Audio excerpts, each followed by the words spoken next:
Hey everybody, it's Jasmine and welcome back to my monthly hits and misses video. This video is going to be quite short because quite honestly all of my favorites that I had from February rolled over to this month and March went really fast, so I'm going to just speed review some of the products that I really love this month as well as one product that really didn't hit the mark for me. I'm currently not wearing any type of foundation on my skin. It's just my skin and then some blush and some liquid highlighter, and that's about it. What I have been really loving for my acne that's on my forehead has been this product by Dr. Zenovia, and this is the Clear Complexion 5% Benzoyl Peroxide Acne Spot Treatment, and this has bakuchiol, antioxidants to reduce acne flare-ups and redness. I found that out of all of my products that I have been using for my acne, because it's been under the skin, it's been really hurting, I found that this one was probably the most effective and I didn't have to use a lot of it. I think I've only used it around like 4 times and it really just dried up that area and made it really nice and soft and smooth, and now my acne is just looking a lot better. It's not looking the best, but it's looking a lot better than before and it doesn't hurt. So this is definitely something that I recommend. I have tried a lot of Dr. Zenovia's products. You can get this at Sephora, and so far so good. I feel like this type of packaging and the whole aesthetic of the brand is often overlooked as something that's like quite boring, but once you actually dive into the brand, it's really amazing and you're opening up a new book of opportunities with the skincare because it's more targeted for hormonal acne or hormonal breakouts. I am almost completely done with this. I literally have nothing left, but this is by I Do Care. It's their Juicy Kitten Purifying Power Green Serum. This is a serum that's really rich in antioxidants to really help repair the skin if you are acne prone or if you just have breakouts. I've just been using this every morning and night and my skin has been loving it. It's really hydrating. It's not drying at all like a lot of other acne products are. There's a mild fragrance in it, but honestly, I really have to search for it. I really just like the way that this feels on the skin. It really does help me out. And I also have a couple of the I Do Care face masks. So whenever I need a little bit of extra TLC, I will combine the face mask and then I will go in with the serum. And I find that when I do those two steps together, I just feel like my skin ultimately looks a lot better and a lot clearer and more fresh. Last month I spoke about the Oh Hi Cream Blush in the shade Sahara. I am wearing that on my cheeks, but also I layered up a new cream blush on my cheeks.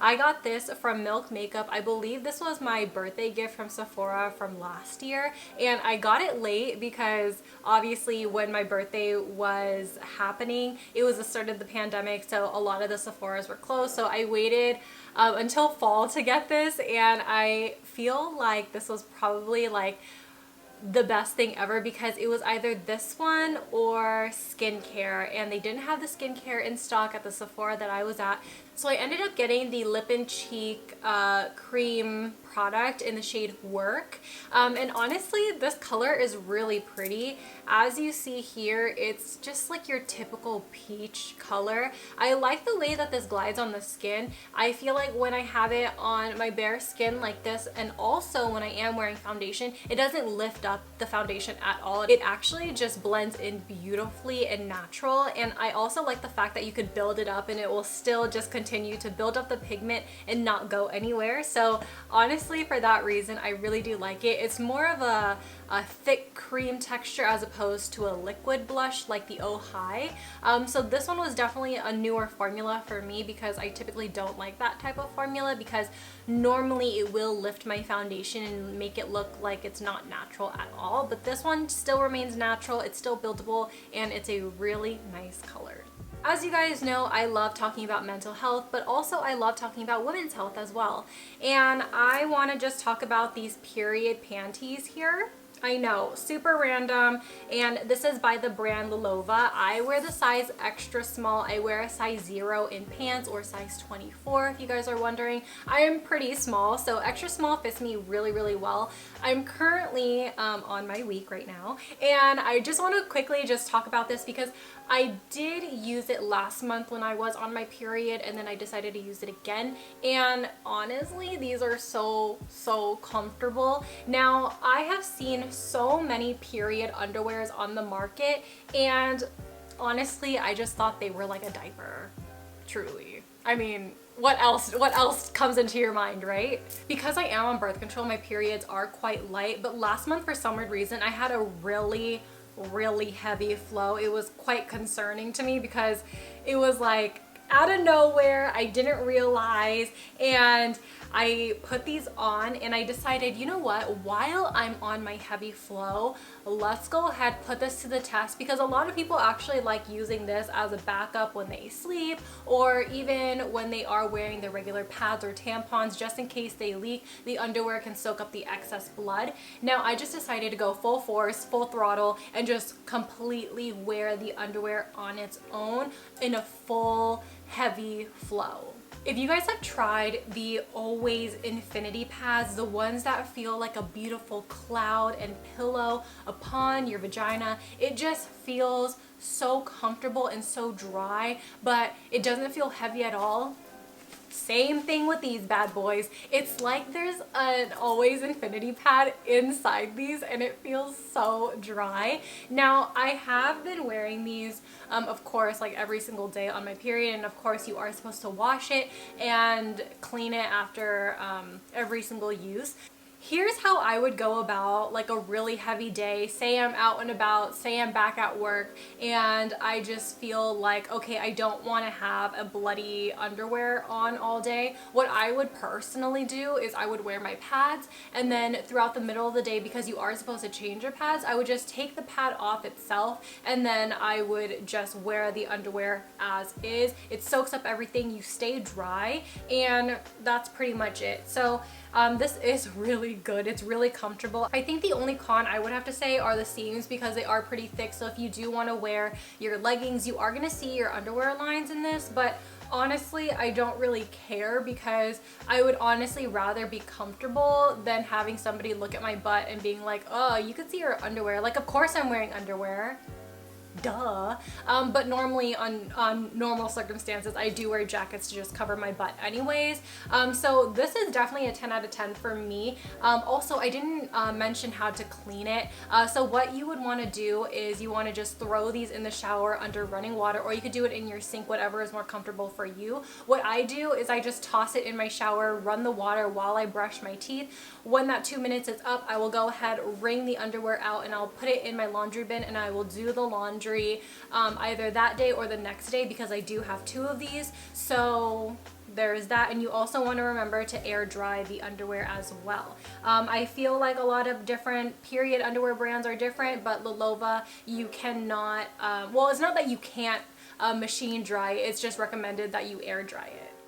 The last hit that I want to mention is the highlighter that I'm wearing on my skin. I did do a liquid highlighter, which is the ShopMissA liquid highlighter, and then on top of everything, I went over with the Illamasqua highlighter in the shade OMG. It's called their Beyond Powder. This looks so boring. It looks like your typical highlighter, but it is really pretty on the skin. It has more of like a hybrid texture between Laura Mercier's highlighters and the Hourglass Ambient Lighting Powders. It's an in-between formula of that, so very lightweight, very soft on the skin, doesn't emphasize any texture, but adds that beautiful shine. And I really like this color in particular because it has a more golden yellow undertone, and although this kind of looks a little white and pale, it looks really good on the skin. It makes your skin just have like that nice glassy skin look without doing too much. You can build it up to get it more intense, but even with one layer, this is what one layer looks like. Really, really pretty.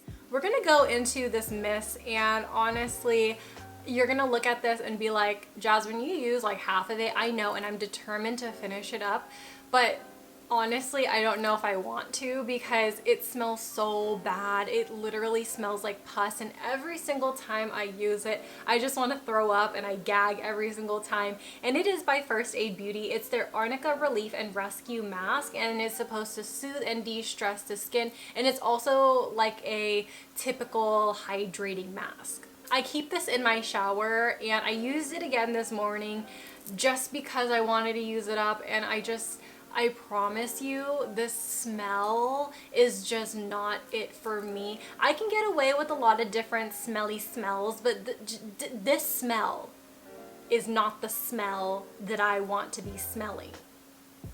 Although it does offer a lot of relief to the skin as far as hydration is concerned, I also feel like sometimes when my skin is ultra sensitive, when I've used an enzyme mask or anything like that that doesn't mesh well with my skin type, this definitely burns. And even on my boyfriend, he has ultra sensitive skin as is, so a skincare routine for him is quite basic. It's honestly just a cleanser and a moisturizer, and he's really done. And I've used this on him, and he always says it instantly burns him. So even though First Aid Beauty is meant for sensitive skin, this just doesn't work for us.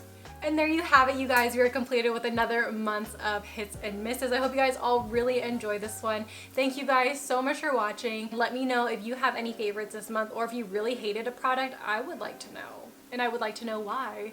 So as always, I love you all so much, and I'll see you guys in my next one. Bye. Peace out, Girl Scouts.